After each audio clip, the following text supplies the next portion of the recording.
So every month I pay for Spotify and my YouTube Premium and Claude Pro and several more. And that's just money that is taken from my bank account via direct debit. I don't have to initiate a transfer every time. I authorized it once and then it's just been subtracted every month. And that's just a convenient way how that should work, right? I don't want to have to worry about it every time. But how can we do the same thing on Solana? Hello and welcome to another Solana tutorial. Today we're gonna talk about subscriptions and how we can have this system of the direct debit also with Solana tokens. Because there isn't an implementation for that yet. That is actually quite neat, and I want to have a better understanding of how it really works and how you can use it as a Solana developer. Jonas already made a video about that. If you're interested in the high level stuff, I'll link it up there. He talks about what subscriptions are and how they work, but I want to again do a deep dive and look at it from a dev's perspective. And I'm actually curious if you're interested in those deep dives, if that adds value for you, or if you're happy with the short videos that Jonas makes. At the end of the video, please do let me know in the comments. So yeah, let's go ahead and look at Solana subscriptions. Solana now has native subscriptions and allowances. That's new. They built this. And I just want to have a better understanding of how it works and what it is. Because subscription power the modern economy. Every business that generates recurring revenue relies on them. Right. And that's why subscriptions and allowances are now live on mainnet. Great. 3 models, 1 program.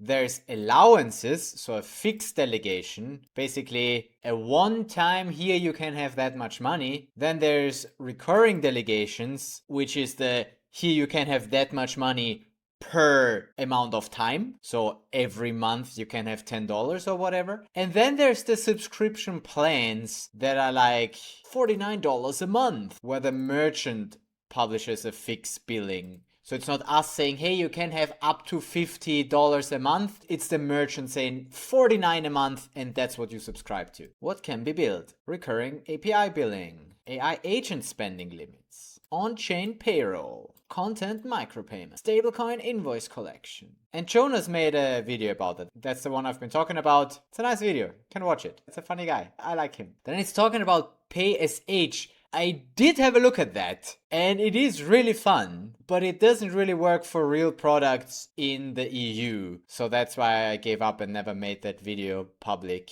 PaySH now supports subscriptions. Great. And there's developer docs. The subscription delegation program enables developers to let users authorize future token transfers from their wallets with clear limits. It's designed for recurring payments, subscriptions, merchant billing, and other flows where you should not have to sign every single transfer manually. So that's the idea. And maybe we start with actually having a look at it. What is possible without subscriptions? Maybe we should start with that. Because Solana token accounts can approve another authority to move tokens. So just as a reminder for ourselves, because we'll need that to understand subscriptions anyway, let's have a look at delegations. Classic, we start with some keys. Solana keychain grind starts with subscription. So I want a subscriber, subscriber, and then I'll need a DOM. Okay, and then I'll set the sub as my key pair and go to devnet with the keys sub X, this one. Let's go. And since I don't have no balance, I'll airdrop some manually. Okay. Ooh, I want another key. I'll grind another one for a token. C. Sure, why not? Okay, and so to do stuff with tokens, we'll need a token. We could use any token that there is, or I create myself a new one with SBL token, create token, regular decimals, regular everything, just that I'm gonna use this key pair such that the token is created at this mint address. And then I'll create an account for this token, and then I'll mint a few of those tokens. And now we should see that I have a token account with 1,000 tokens. Or if we check the subscriber wallet, we can see token holdings, 1,000 of this. Okay, so far nothing special. Let's go with setting up a delegation. So SBL token approve, I think was it. Let me check. Approve a delegate for a token account. Yep, that's it. So SBL token approve. now what does this need? The token, the amount, and the delegate token account. Wait, but who do we approve for then? Do we really provide delegate token account? I thought we provide the signer. Really? The address of a token account to delegate, yeah. The amount to approve in tokens, that makes sense. The token account address, the delegate. So we are delegating to a specific token account, not to a wallet address. So if I'm getting this right, I wanted this token account, that's my token account. Let's say I approve 100 tokens, and it wouldn't be right if I just supply the person I delegate to, like my DOM, because this is a wallet address. This shouldn't work, but it does, because this is the delegate now. Maybe the docs are just confusing, because it does say delegate token account address, but that's not a token account. Okay, maybe it just didn't check that. So far, this is just a regular wallet. Maybe it will fail later when we actually move. So let's try that. Let's, as the DOM, it's a bit annoying that I need to set the config to the DOM because the SBR token doesn't otherwise support it. So now I'm the DOM. I will now SBR token create an account for myself for this token, HOF. And then, because I can't mint tokens here, but I got a delegation. So I should be able to SBL token transfer. What does that need? The mint, the amount, and the recipient. But I need more. I need like a sender token account because I'm not sending from my default. So I need the from. Okay, so SBR token transfer this mint. We got delegated 100. Let's transfer 50. And the recipient is actually my own token account. So the HOF, so this thing. And that won't work because I spelled transfer wrong. But also I don't have any tokens. So what I still need is a from, and there I specify the token account of the sub, this X2, his token account, that has a delegated amount of 100 to this delegate. And again, I'm not sure if the delegate needs to be the token account or the signer, but I think it should be the signer, right? Honestly, I would argue that that should work. And it does. Look, because the DOM was the delegate here, it could just transfer 50 of those tokens from the token balance to his token account here. So it took the 50 tokens from the sub, and that will work. I cannot take more than I got delegated. So here this is too much. Insufficient funds, even though the token account would hold so much, but the delegated amount isn't sufficient. And that way we can do a subscription, right? So in this scenario, the sub would have subscribed to a service from the DOM, and the DOM charges for it 50 tokens a month. But there's a few issues with that. Number one, it only supports one amount, and that's fixed, no timings. So if there is like 50 tokens per month, then either the sub would just delegate a higher amount, trusting that the DOM only takes that much every month, or would have to delegate or redelegate more each month, and then might as well just do a regular transfer every month, right? That's the first problem. And the second problem, which is the bigger problem actually, is that there is only ever one delegate per token account. So it works if the subscriber only has one subscription. So if the sub only has one DOM, but some subs have several DOMs, you know, and they want to be able to pay all of them, right? That's how this works.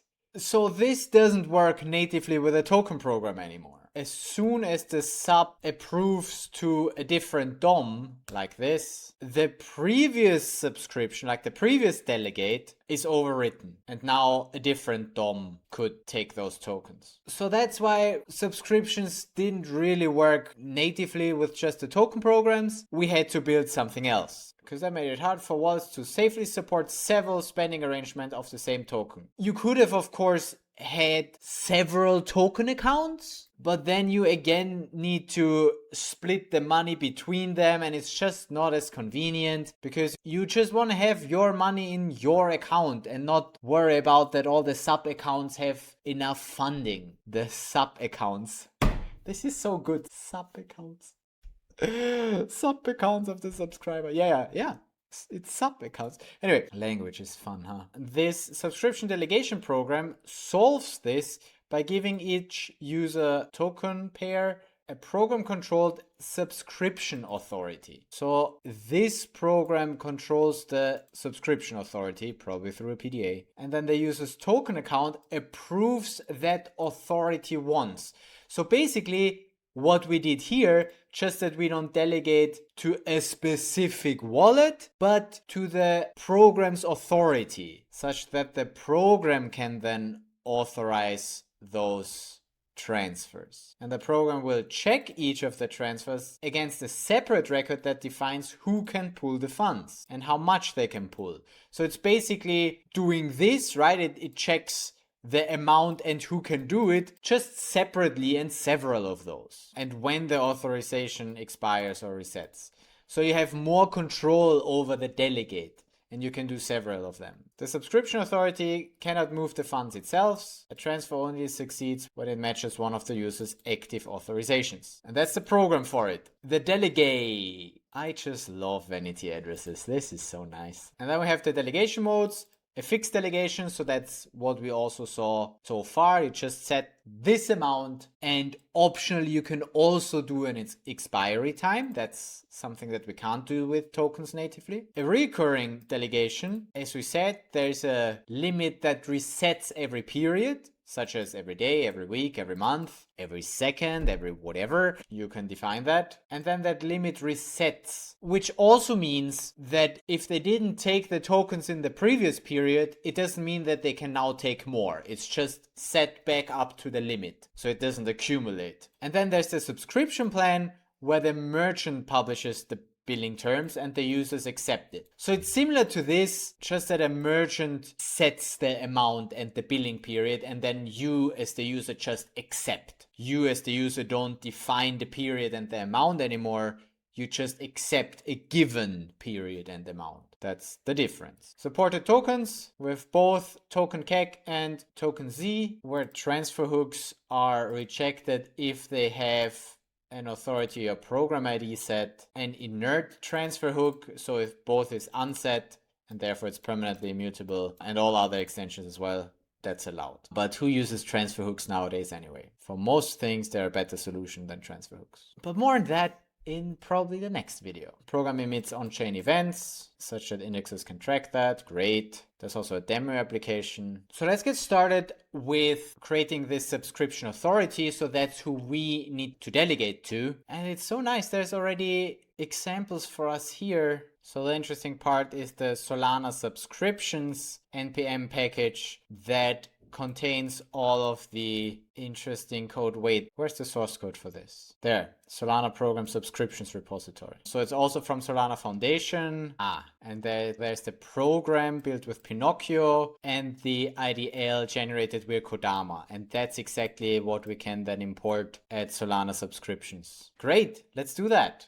So pnpmi Solana subscriptions, nailed it. And then do our regular things as we always do them. That's just how I like to send a transaction. And our instructions, we'll get there. First, what's the mint? That's the address of our token. And then what's our ATA? For that, I'll install a Solana program token package as well and import from that the find associated token PDA, which needs the mint, have that, the owner, it's my payer address, and the token program, which is the token program address. And then we have the associated token account. And then we will also need this authority that is derived from the program. So now we finally import from the Solana subscriptions, because this thing should have a find fixed delegation PDA or find subscription authority PDA and plan delegation and event authority. So I think that's the three types: the subscription delegation, the recurring delegation, and the fixed delegation. And then the subscription authority PDA, that's the thing that we need to set on our token account. Authority PDA, I'll do this. What does it need? the user and token. So the user is the payer in this case, and the token is my mint. Then I await this as well, and then I get also here the address and the bump, but I don't care about the bump, so I do this to just get the address. Cool. So then we have the authority, and I'll print that with console log PDA authority, or other way around. Authority PDA is this. And then we can actually do the delegation. So basically what I imagine that this would do is from the token program get an approve checked, and it would delegate to this authority PDA for the mint for this owner. Source is the source account. That's the ATA. Something like this. And big int -1, I want to say infinite. This should be an unsigned, just the largest U64. That's what I assume that this should do, but that's not actually calling the program yet, but that's what I think should happen. Well, I'm just gonna run this, create that authority. It doesn't like that, doesn't like the number. Fine. How do I do a maximum value? I'll hard code it there. Now you know. Is that better? That's the max, that's the min, that's the value. How am I one off? Oh, does bigint have a special number for like infinite or something that it reserves? Okay, fine. Then let's do it one lower. There. How about this? I just did it one lower. Oh, there's much more? Hold on. That's the max. Okay, what? But that's what I put in here. What's the problem? There we go. Okay, whatever. So that's my authority PDA, GG. And the simulation gave me success. I can do that. It actually went through. So if we now have a look at this token account, now it says the delegated amount is this, and it's delegated to this GG. I don't have that much. Right? I don't have that much in there, but it basically means I can take whatever. That's what I assume that creating this subscription authority looks like. But in reality, what does subscription instructions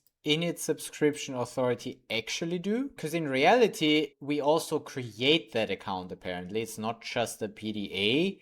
It's also a PDA that is created, probably. I mean, it's fetching it to see if it already exists. So just for fun, let's redelegate. Let's remove the delegation or delegate back to myself, because this is not actually what we're doing. This is just how I imagine it that it works. So no more delegation. I delegate it to myself. Okay. The thing that we should actually do is from subscriptions, get init subscription authority instruction. Let's do that. Which takes the subscription authority. So that's the PDA, right? That's the authority PDA that we derived.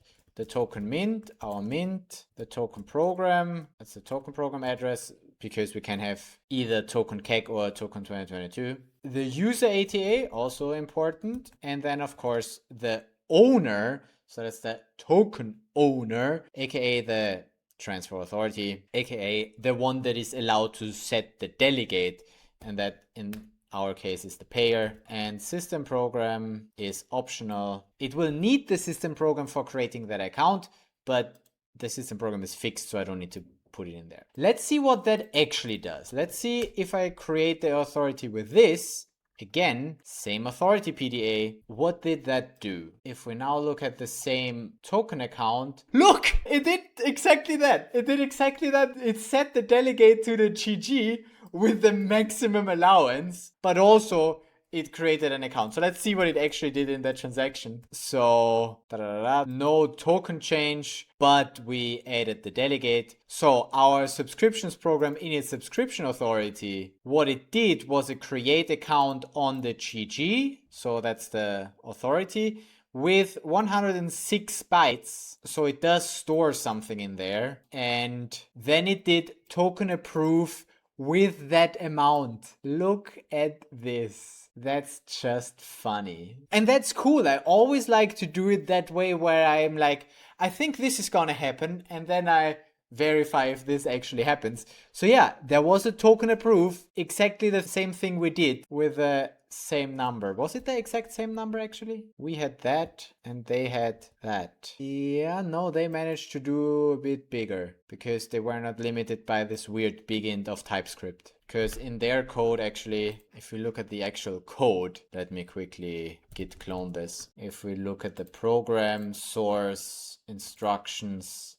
initialize subscription authority and see what it really does in the process. It finds the PDA, that's the seeds. Initialize the account if it doesn't exist. Then we do program account init, subscription authority init with that data. So we store the user token mint pair, bump, and an init ID, which we get from the slot. So that's just a state. So where's the actual create program account init? Maybe that does the create account. Where does that live? In the help us program account init. Yeah, there it is. There's the create account. If there's 0 Lamberts, then we do the create account. Otherwise, and see, that's the funny thing, we need to check the Lamberts, check if required Lamberts is bigger than 0. If so, do a transfer. Otherwise, just allocate and assign. That's exactly the issue we're fixing with the create account allow prefund. If it would use the create account allow prefund here,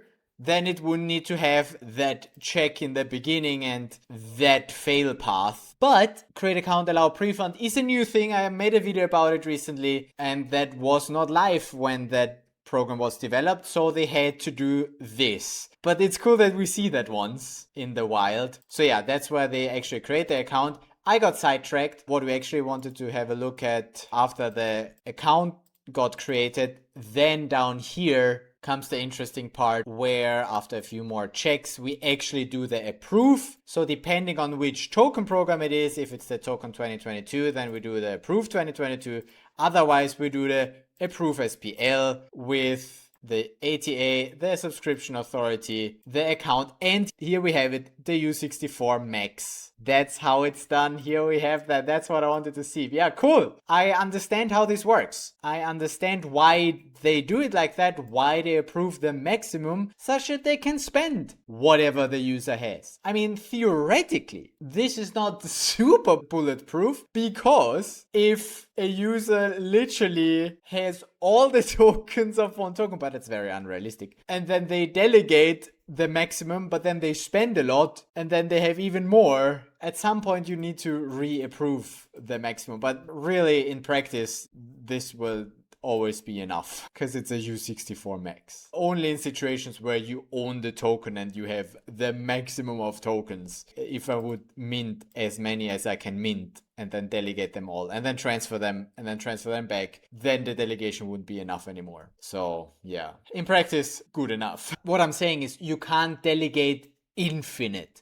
What we want to do is delegate infinite, but a U64 max is as good as infinite. So yeah. Okay, so that's that. The initialize subscription authority is basically a check if the subscription authority exists, and if not, create that, and then approve the delegate of that subscription authority. Cool. So that's what the user has to do once, to say, hey, here, have it. Have the GG be my delegate, this authority. And this now actually exists and is, guess what, owned by the delegate program, the subscription delegate. So that's that part with creating the subscription authority. That needs to be done once per user and token mint pair. So for every token, you need to create a new subscription authority, and every user has to do that. But we can use the same authority for later delegations on the same mint. We should only close that after every delegation that depends on it has been revoked or closed. That's a separate note, because we can still use the token program to revoke that delegation, right? I could, for instance, delegate to someone else, or, remove the delegation from my token account. Then the whole subscriptions thing doesn't work anymore. So that's why they note that. The program will probably not let us do that. There should be a get close subscription authority. Let's try that. Close subscription authority instruction. That will just take the subscription authority. So that's the authority PDA here, and the user who owns it, my payer. Let's see what that does. Close that authority. There we go. Convumi worked. It didn't touch the delegate, but what it did is it closed that account and got the rent back. So basically it destroyed this subscription authority account. But then without that, we still can't do subscriptions. So I guess I'm gonna create it again. Good. Now let's actually play with those delegations. And we start with a fixed delegation. A fixed delegation lets a user approve another wallet or service to pull up a fixed token amount. Each successful transfer reduces the remaining allowance. Expiry time seconds 0 for no expiry. Because here they're using the create client and they use the subscriptions program from Solana subscriptions, and then they can directly here say subscription instructions and then send transaction, which is kind of neat, but I still like to do it the way I usually do it and build my instructions manually and then build the transaction manually and then send that. It's just how I got used to it. So that's how we do it. Also, I don't want to just copy paste this example code. You can do that, but I don't think we learn much if we do that. So I want to build it myself. So from the subscriptions, there is the create fixed delegation. Create fixed delegation instruction. What do you take? You take the delegatee and the delegator. So the person who delegates, that's the delegator, that's me, right? The person, it's an account. There needs to be a transaction signer, so we can sign with this one. And the delegation account, well, that's the ATA then from the payer. So from our delegator, the ATA is the delegation account. And the delegatee, who do we delegate to? Well, the delegatee is my DOM, this one for instance. So the delegatee is this DOM. And then we need to provide the subscription authority again, that I called the authority PDA. And then the fixed delegation, that's not optional, right?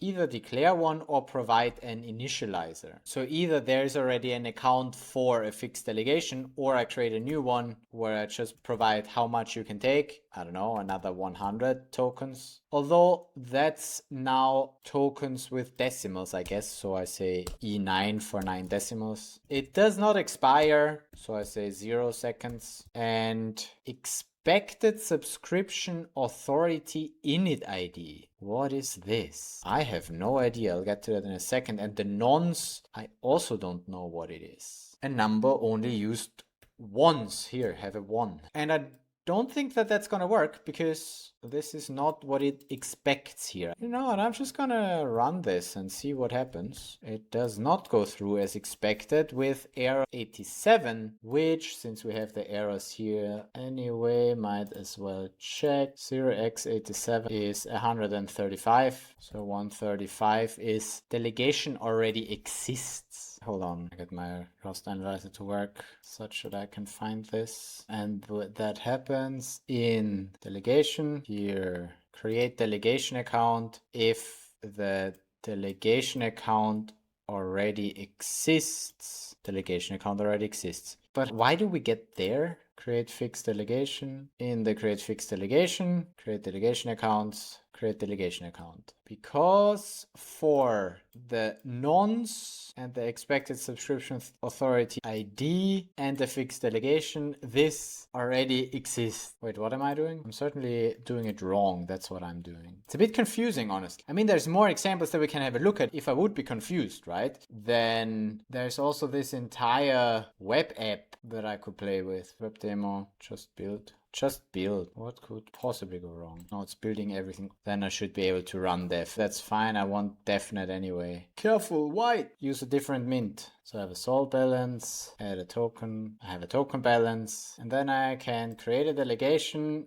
a fixed one, continue to some random DOM for 1 token, no expiry, create delegation. That's what that would look like. So what it did was a subscriptions create fixed delegation. Delegator was me, subscription authority was the GG, delegation account was my ATA, delegatee was the DOM, system program was system program. So far nothing super interesting, but then argument name, the fixed delegation, that's an object. So I don't know what the nonce is, seems to be a random whatever. The amount, yeah, that's the 1 token, expiry 0. And then the expected subscription authority init ID is this. You tell me what that is. Maybe that's something from the subscription account, could that be? And there are several ways for me to find that out. Read source code of the web app, read the program source code, look at the accounts, the account data on chain, just try some values. So now I have one active subscription. What if I create another one for the same one for 2 tokens this time? No expiry. I just want to see if that value changed. The fixed delegation, did that value change? Nope, it's the same. Expected subscription authority init ID. So subscription authority init ID must be something that is stored in the subscription authority then, right? Well, let's check that. Because there must be we have the find subscription authority PDA, that's the address. And then those Kodama things usually also help us to get the accounts. I just don't remember what they're called. Fetch,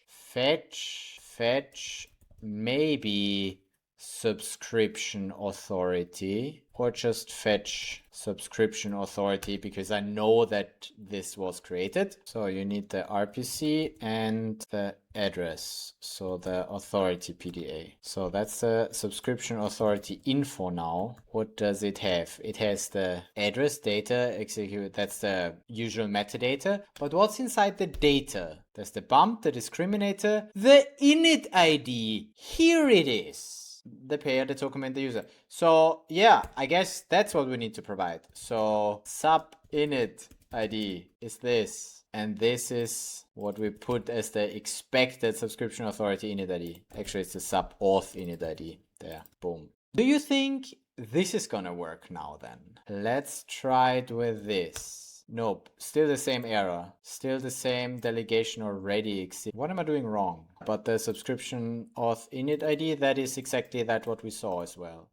Okay, what else could I be doing wrong here? The nonce, do you expect a different nonce? I mean, yes, you have different nonces, but that really seemed like random values. Just so it's a different account, because then we do system program create account. Wait, what is... Okay, let's look at that. Just because I'm curious. Our fixed delegation, or maybe we go from instructions, create fixed delegation. There, the create delegation account derives the expected PDA and creates the account via CPI. Okay, and it is derived from the delegation account. What is it derived from? The expected PDA, that's what it then checks, and it's derived from this, the subscription authority, the delegator, the delegatee, and the nonce. But we just created that. Just because I used low numbers for the nonce, it's different for each subscription authority and delegator and delegatee. Something is really weird here. Even if I would put a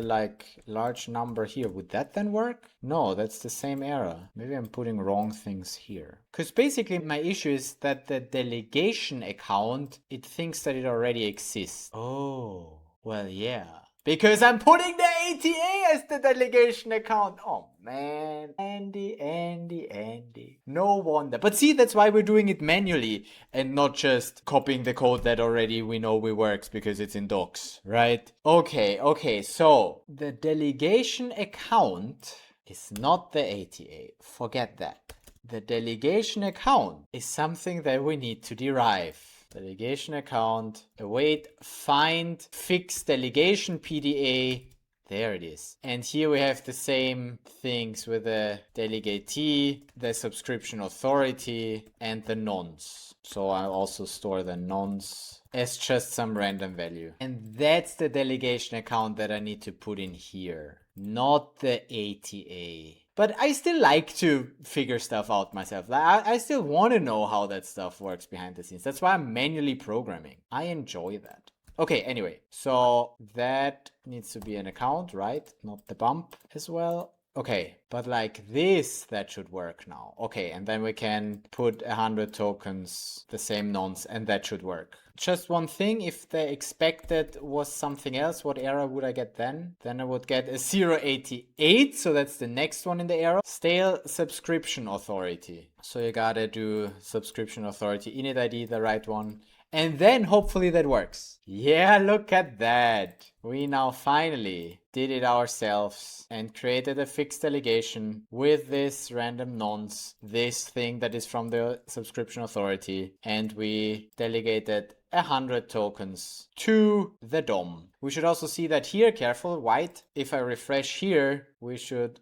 also find our delegations now. Yep, 2 were delegated to that DOM Q and 1 to the DOM X. So we can have several delegations to different DOMs, providers, wallets, wallet addresses. Great. Current delegation ID, this. Is that a slot? Yeah, the delegation IDs, that's the slot that was taken from a slot. Yeah. When you create the subscription authority PDA, it takes the current slot, and that's the ID that you need to put in. That makes sense. We even saw that in code. I just didn't realize what the ID is for. That's what it's for, that you gotta put that in here. Okay, cool. And now just to prove that this actually works, how can my DOM now do a transfer? Because it has an allocation of 100 tokens transferring from the delegation. Transfer fixed. So let's do a fixed transfer. This time we will need the DOM's key as the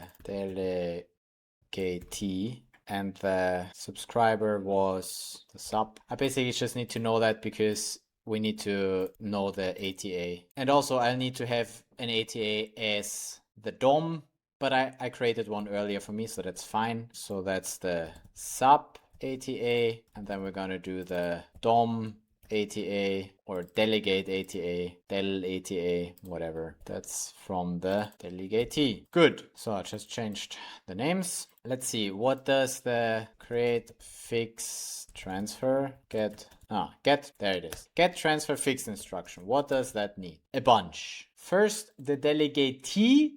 So that is the one who can sign for this now. This should be a transaction signer, right? Yeah, we provided that, like we have that. That's our key pair. The delegation PDA, I'm not getting it wrong this time. The delegation, I think that's the delegation account, right? So it's the same thing that we created earlier with this find fixed delegation PDA. Delegation PDA, wonderful. That should check out. Then the delegate PDA, so that's from this, ATA, not PDA, that's easier, so that's the subs ATA. The receiver ATA, that's the DOM's ATA. The subscription authority, that was the authority PDA. The token mint, we also have that. That's the mint. The token program, that should be fairly trivial. And the transfer data, now here comes the interesting part. How much do we want to transfer? Just the amount. We got an allocation of 100 tokens. So let's transfer 19, just because. The delegator, why do I need to provide that again? Oh, because here it's just the delegator ATA and the delegator, I guess, because it doesn't need that account, so it's just in the instruction data, but you still need to provide it. So that's the subscriber, the sub, and the mint, one more time, token mint. Don't ask me why I need to provide that double, but here we go. And that way we should actually be able to do a fixed transfer. Let's see. Nope. Pair is not defined. Oh, what did I mess? Oh, the transaction sending down here. Oh yeah, I now called this one the delegatee. Okay, but now, there we go. Look at this. Success, success, success. What happened? Look. Oh, I just transferred a tiny amount of tokens because, yeah, it's e to the minus 9. Whoopsie. But hey, the good thing is it worked. I have 50.19 tokens. That was my bad because I would have needed to say E9 here because we have 9 decimals. What happened is we called the transfer fixed with all those accounts and all that instruction data. And then it did a transfer checked. And then, then it emitted an event. So it called the program itself. So basically this is an event emission. Nice, because logs get truncated and whatever. So this is emitting an event. We talked about events at some point. So yeah, that works. And now with the E9, I can also transfer 19 tokens. And then I should have in my HOF 69 tokens. 50 plus 19 plus 19e minus 9. Could I transfer another 100 tokens? Nope, because 0x12c, 12c is 300. Errors 300. Fixed delegation errors. Amount exceeds limit. Ha! it exceeds the limit. Yeah, cool. Pretty simple. All we need to know for being able to do the transfer is actually a lot. It's a lot we need to know, because we need to know the delegation account, which means we need to know the nonce. We need to know the authority PDA. So we need to know the user and the token, which, well, those two are pretty obvious. We will need to know them. The sub auth init ID, we just need it for the creation though. We wouldn't need that for the transfer. That's good. Okay. So just when you create new subscriptions or delegations, you need to know that. Yeah, but that's cool. You just gotta know the nonce and the subscriber and the min. Great. And the last thing you can do, of course, is revoke, which get revoke delegation instruction. So this doesn't even seem to be tied to a fixed. It can revoke several, and you just provide the authority. So the authority is the payer, so the sub, this one, who also created the delegation. He will be able to revoke. And then the delegation account, that's just any delegation account, for instance, a fixed delegation account, and we put that in. And that should then revoke this. And we could see it here in the subscriptions. I'll refresh that. For now, there's still those 80 tokens left. And if I run the revoke, then this one is gone and I just have the other two. And it's the same thing as if I hit revoke here and sign this. It does the same thing. It just does a revoke delegation with those two. Pretty simple. So that was for fixed delegations. Then there's the same thing for recurring delegations, where you provide the amount per period, not the total amount, and then the period length and when it starts. And you can also have an expiry, a total expiry. That's gonna work pretty much the same way. Instead of the fixed, we do a recurring. PDA, again, needs the exact same things, nothing more. And then instead of creating a fixed, we create a recurring delegation.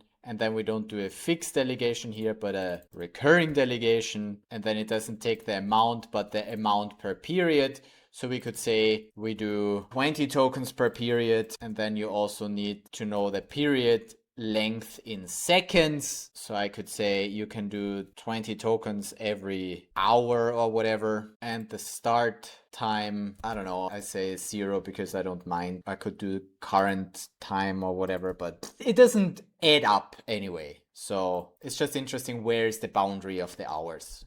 This one. But yeah, this should then also work the same. Recurring delegate. Nope, it doesn't. Probably it doesn't like my 0 for the start time, but let's look. 194. 404. So that's recurring delegation errors. Recurring delegation start time in the past. There we go. I thought so. Start time in the past. So it must be something in the future. Oh, sure. So for it to start pretty much immediately, I need to know what the time is. Oh, that's a bit inconvenient, honestly. He uses the now of the date now floor. So date now is in milliseconds. We use seconds. So I'm gonna borrow this.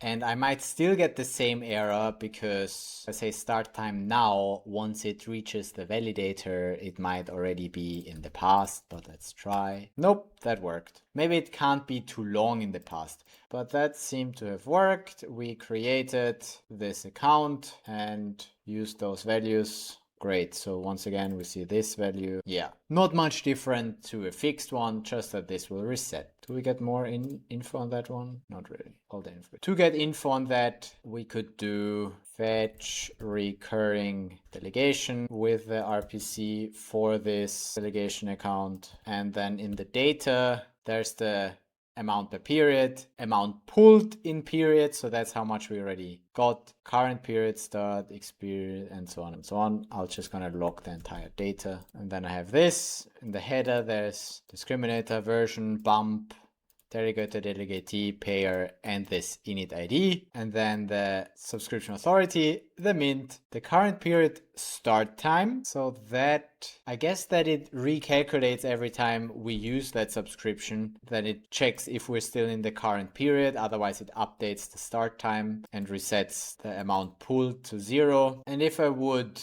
actually transfer from there, then I don't need a transfer fix, but a transfer recurring but the rest stays the exact same. I can't do 100. I'm gonna pull 1. Let's do the recurring transfer. There we go, that worked. And if I then check the info again, then it will tell me that 1 token I transferred, 20 I'm allowed in this period. And if we are in the next period, then it would reset and so on and so on.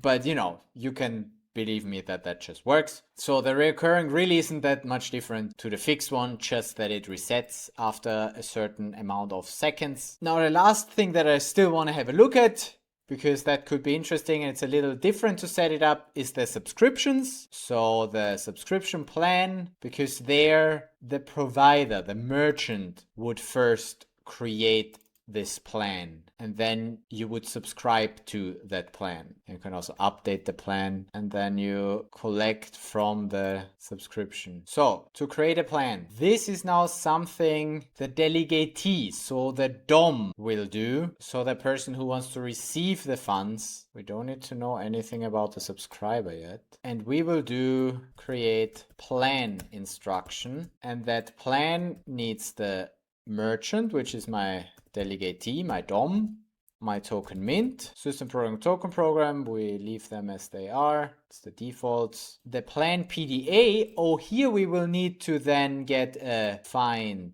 plan PDA. I'll call it plan PDA like this. And what that needs is just the owner, which is again my delegatee, and the plan ID. So that's similar to a nonce. I'll just put that nonce here. It's my plan ID. So if you want to subscribe, you need to know the plan ID and the owner. So who you subscribe to and which plan, then that's the plan PDA. And the plan data destinations, it will not expire. The mint is the mint. Metadata URI. Interesting. So is that information about the plan or what is that? The terms? Lol. And that's all, it's all required.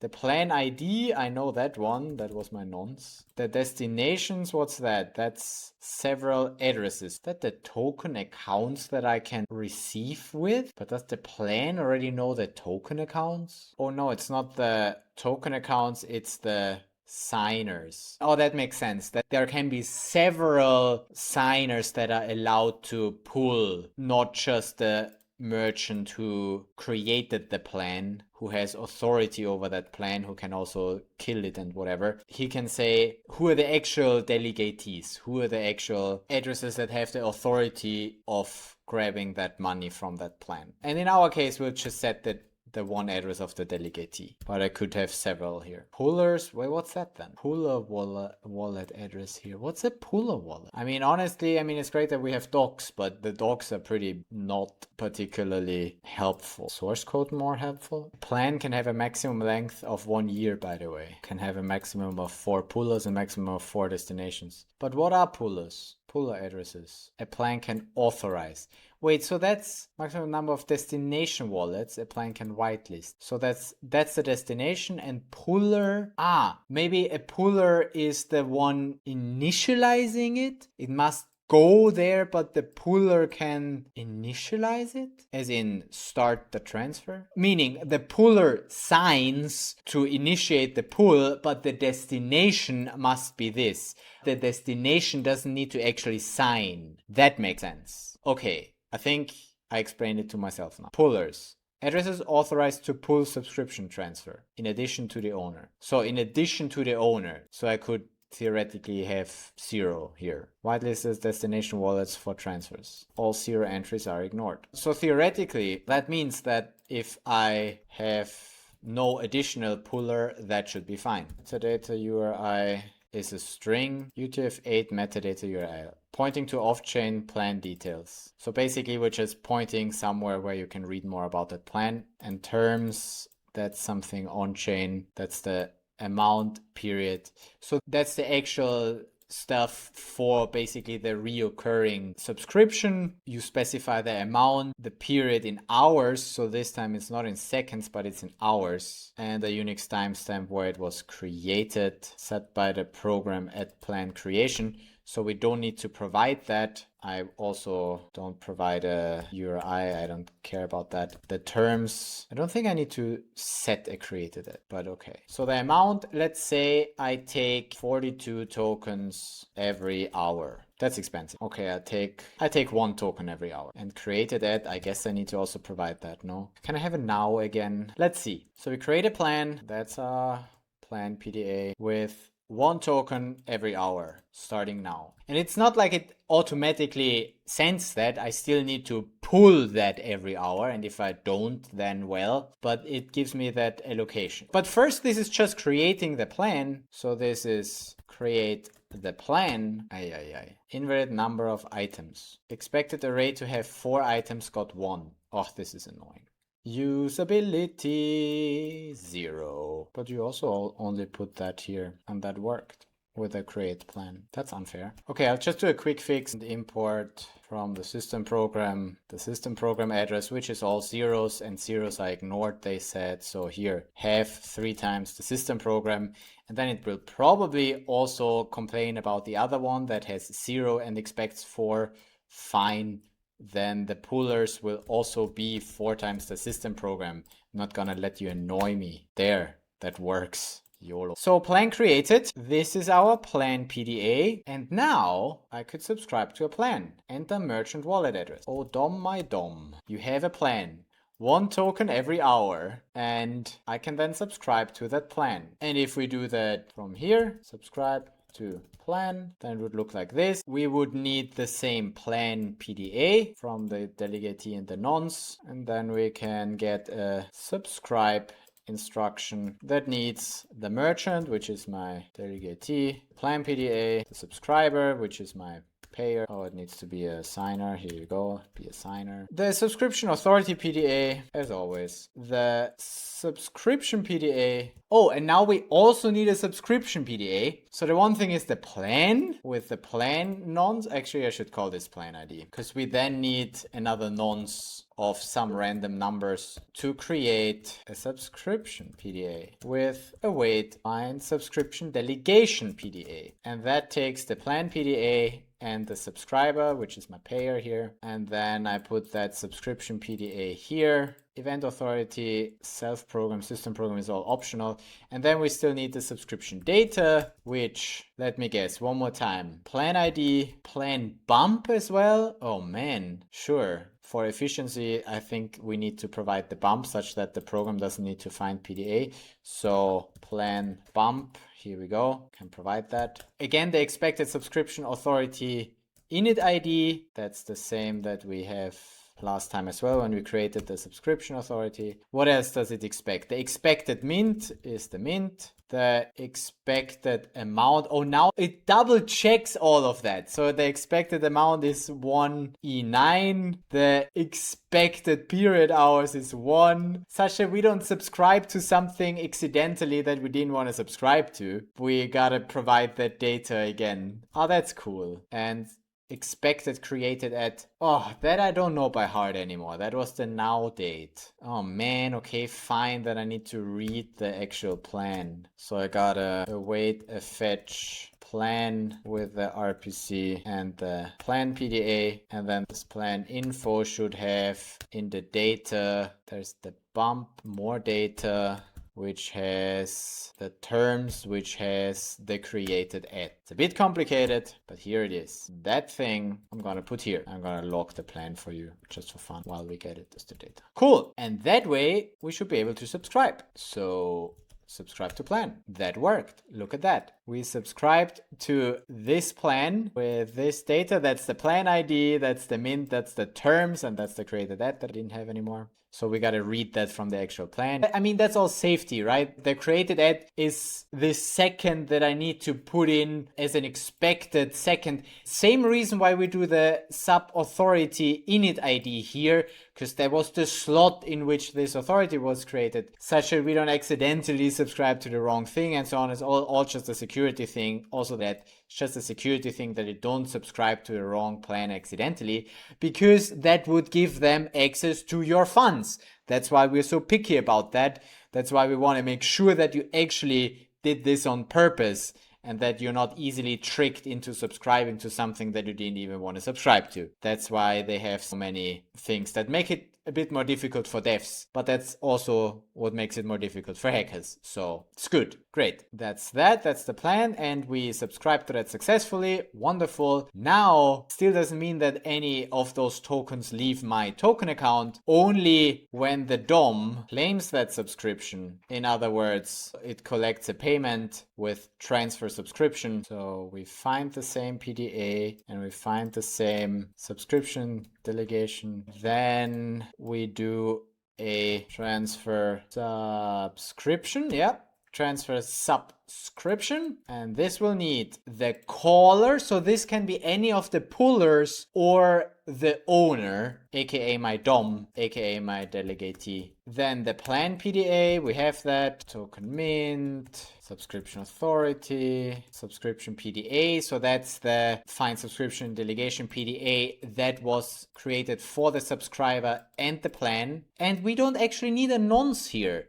which also means that each user can only subscribe to a plan once, which makes sense. Yeah, I guess that makes sense. So no more nonce. Good, so that's, anyway, that was the subscription PDA. The token program here is not optional, so I need to provide that. And the delegator ATA, so now we need the ATA of the sub. So the subscriber ATA, the receiver ATA is the DOM ATA. So that's from a delegatee or from one of the destinations. This must be in one of the one of the 4 in the destinations array. And then transfer data is the actual instruction data. How much do we transfer? The entire allowance of 1 token. The delegator, again, same thing as with the fixed, we provide that in here, not as an account. And the mint, one more time to check, is the mint. Here you go. And like this, the DOM can claim the payment of the subscription, and on chain it looks like this. There you go, you pay the transaction fee and you get the 1 token. Now we have 71. And in an hour we can claim another one with a transfer subscription from this subscription on this plan. Yep, there we go. Now we can't because our allowance is already reached. 190 is 400. Yeah, that's one of the subscription errors then, and the allowance is reached. Amount exceeds period limit.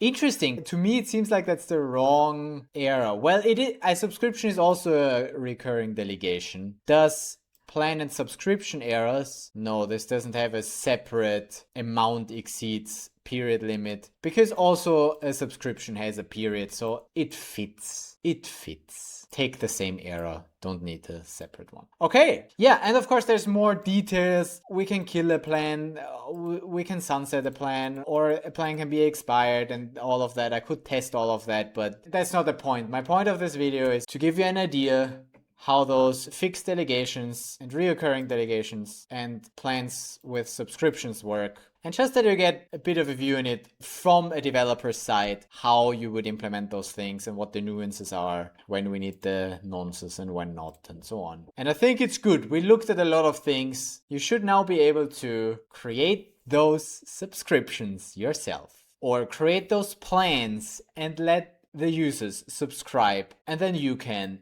collect the payments. Isn't that nice? And all of that through one single token account that just had a big delegation to the subscriptions delegation program. Nice. All right, cool. That's that. That's subscriptions on Solana from a technical side. Let me know if that video was any helpful. I guess it was if you watched all the way to here. Do let me know in the comments. Does that bring any value to you? If so, please do let me know in the comments and by leaving me a like.